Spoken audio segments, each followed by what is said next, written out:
এতগুলো পাপড়ি দিয়ে এই পদ্মটা কি করে করলাম সেটাই আজকে তোমাদের সঙ্গে শেয়ার করব। তো সবার প্রথমে একটা লাইন টেনেছি, টানার পর সেই লাইনের উপরের দিকে এবং কিছুটা ডিস্টেন্স রেখে নিচের দিকে আবারও হালকা করে একটা লাইন টেনে মাঝখানে পদ্মের পাপড়ি করেছি। তারপর সেম ডিস্টেন্সে দু সাইডে আবারও দুটা করে পাপড়ি দিয়েছি। তো ভালো করে লক্ষ্য করে দেখলে বোঝা যাবে যে একটা পাপড়ির সঙ্গে আরেকটা পাপড়ি কিন্তু আমি টাচ করিনি, তো কিছুটা ডিস্টেন্স রেখেই আমি পাপড়িগুলো করেছি।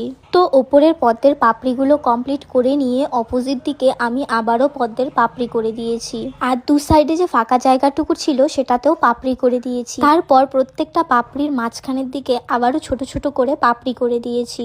তো এভাবে উপরের দিকেও করেছি, সাইডের দিকেও করেছি, আবার নিচের দিকেও করেছি। তো পুরো বেসটা এভাবে কমপ্লিট করে নিয়ে তারপর আমি ভরাট করেছি। যেহেতু প্রত্যেকটা পাপড়ি আমি ভরাট করব, সেজন্য একটা পাপড়ির সঙ্গে আরেকটা পাপড়ি আমি টাচ করিনি, কিছুটা ফাঁকা ফাঁকা করে রেখেই পদ্মের পাপড়িগুলো করেছিলাম। আর পাপড়িগুলো ভরাট করার পর পদ্মের সৌন্দর্যটা কিন্তু একদমই অন্যরকম লাগছে। এর আগেও কিন্তু তোমাদের সঙ্গে অনেক ধরনের পদ্ম শেয়ার করেছি, কিন্তু এতগুলো পাপড়ি দিয়ে পদ্ম তোমাদের সঙ্গে শেয়ার করা হয়নি। তো অনেকেই আছো যারা এরম টাইপের পদ্মের ডিজাইন করতে পারো।